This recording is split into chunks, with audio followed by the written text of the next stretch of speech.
sobre tecnologias e como podemos superar esses problemas expostos pelo André. O que eu gostaria de comentar, acho que são só alguns slides, só para nos posicionarmos sobre o que está acontecendo. Eu acho que o que nós estamos vendo, as pessoas precisam comer mais e as pessoas vão precisar de uma produção maior. A energia vai ser um problema. E o número de pessoas também vai crescer. Então, o que eu acho que é muito importante é, se a gente voltar para 1960, um hectare produzia comida para 2 pessoas. Hoje, em 2030, para o mesmo hectare, nós vamos precisar produzir para 5 pessoas.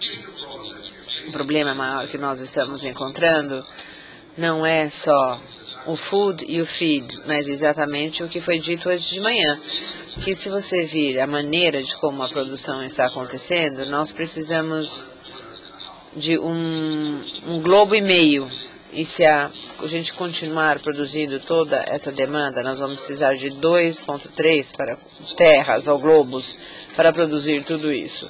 O que é importante, com certeza a gente precisa alimentar o mundo e a gente precisa produzir mais energia. Mas a gente precisa fazer isso de uma forma muito diferente da qual a gente está fazendo agora.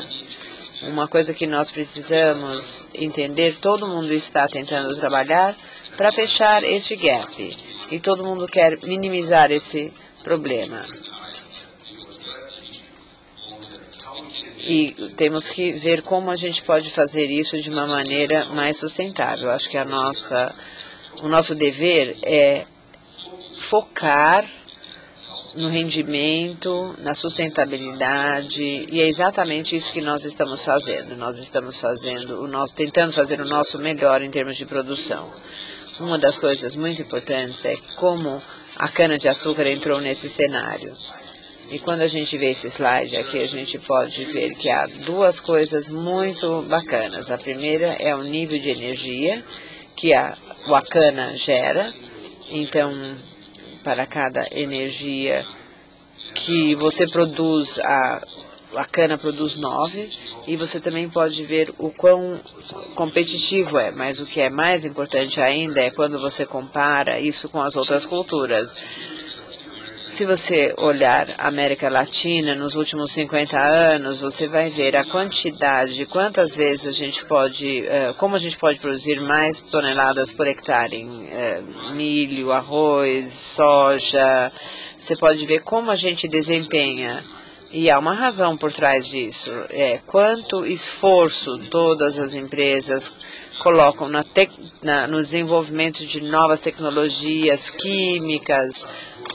Todo mundo está trabalhando duro no desenvolvimento disso. E você pode ver que a cana-de-açúcar fez um trabalho muito bom, mas a gente não recebeu os investimentos corretos que seriam necessários para obter toda essa produtividade. E quando eu vejo o noticiário, eu realmente fico muito orgulhoso, porque tudo foi feito sem ajuda, sem muito suporte em termos de tecnologia.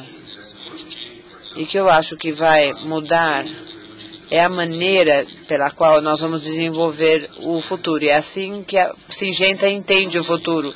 Nós acreditamos fortemente que não é só a proteção das culturas ou o germoplasma ou as sementes ou a biotecnologia. A gente não pode ficar procurando os problemas dessa forma. A gente realmente precisa ter uma plataforma para desenvolver soluções completas para as culturas. Então, no passado, o que aconteceu?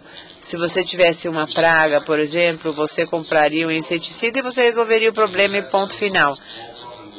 Se você tivesse um problema com fungo, você colocaria um fungicida para resolver o problema, mas o que as pessoas realmente não sabem é qual é o efeito da combinação de tecnologias. Qual é o efeito quando você pega um germoplasma e você usa um inseticida específico com outro fungicida, etc. Qual é o efeito? isso está se tornando cada vez mais importante, porque nós estamos produzindo cana durante muitos anos. Mas hoje em dia nós precisamos ir para novas fronteiras e nós vamos encarar outros problemas. Nós temos culturas com outros rendimentos. Nós não podemos ir para essas fronteiras usando tecnologias, por exemplo, que a gente usa em São Paulo. Nós precisamos investir nessas soluções.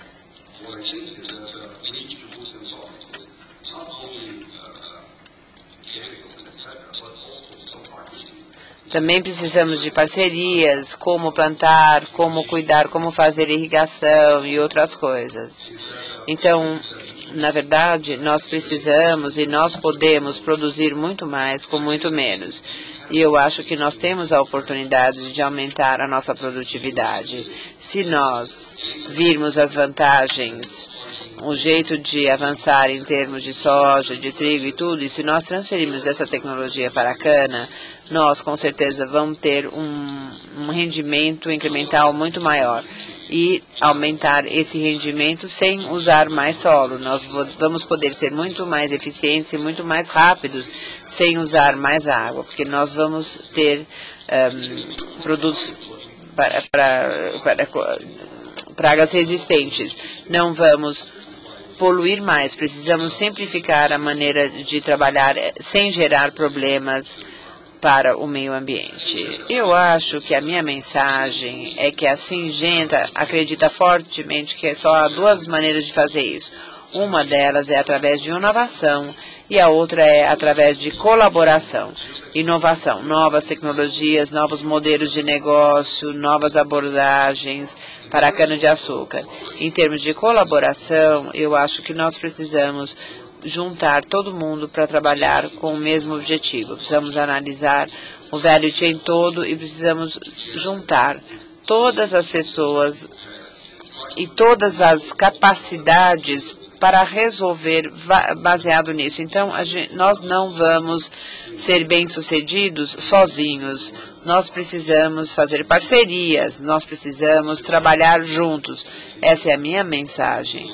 E eu acho que eu realmente gostaria de fazer é trazer o potencial da cana, dar vida ao potencial da cana. É isso. Obrigado. I would like to thank, Gostaria de agradecer todos os palestrantes pelos seus pensamentos e por compartilharem conosco tudo isso, todo o seu conhecimento e suas ideias sobre futuras. Eu gostaria de levantar algumas perguntas. Eu gostaria de encorajá-los a participar nesse debate conosco. Então, por favor, sintam-se à vontade.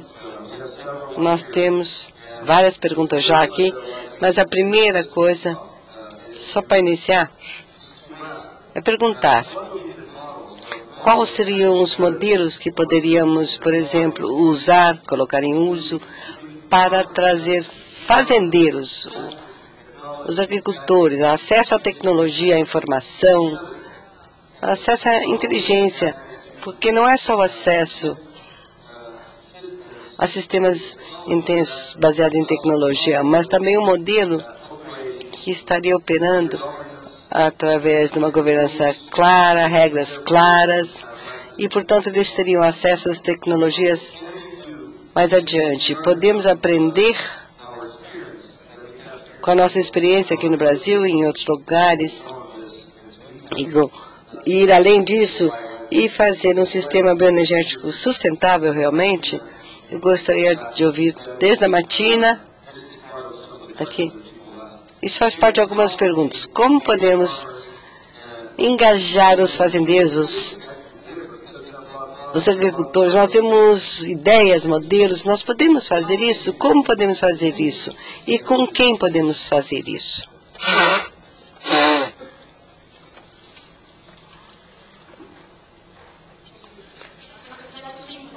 O que vimos no passado, vários anos atrás, nas últimas 2 décadas,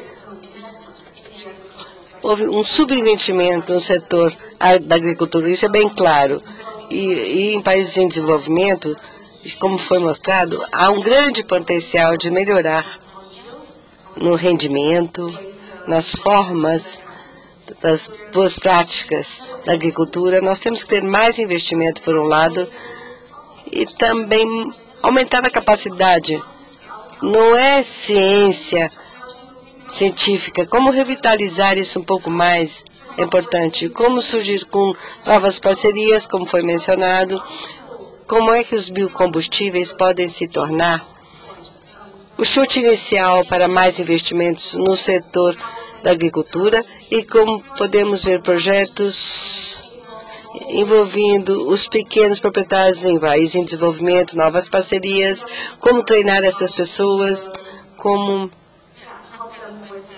ajudá-los com acesso aos mercados e coisas assim. Há um potencial aí, sim.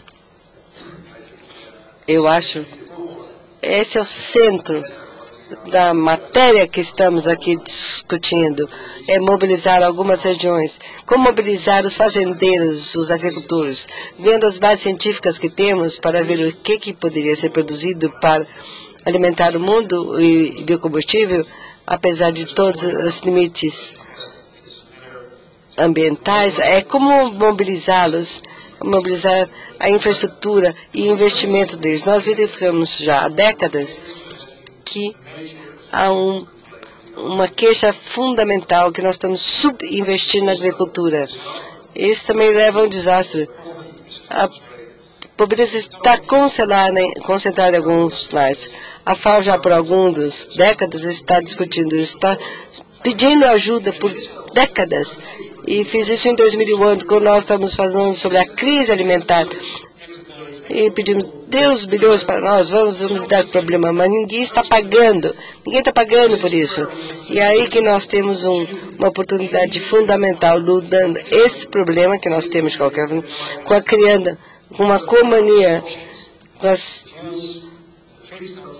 com todos os materiais biocombustíveis podem dar a renda para destravar esse potencial de produção.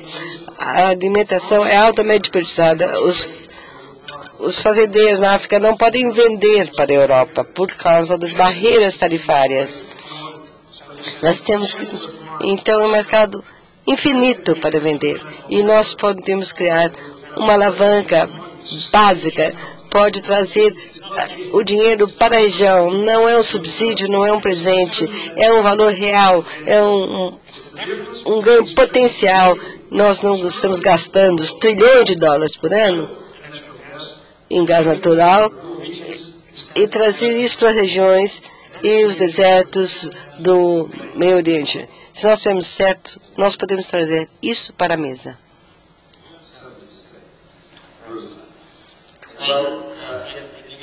Nos Estados Unidos, há um subinvestimento na agricultura, onde a propriedade intelectual é protegida de safra a safra. Com o milho, vocês viram o quadro que eu mostrei, nós temos um aumento. Isso é muito.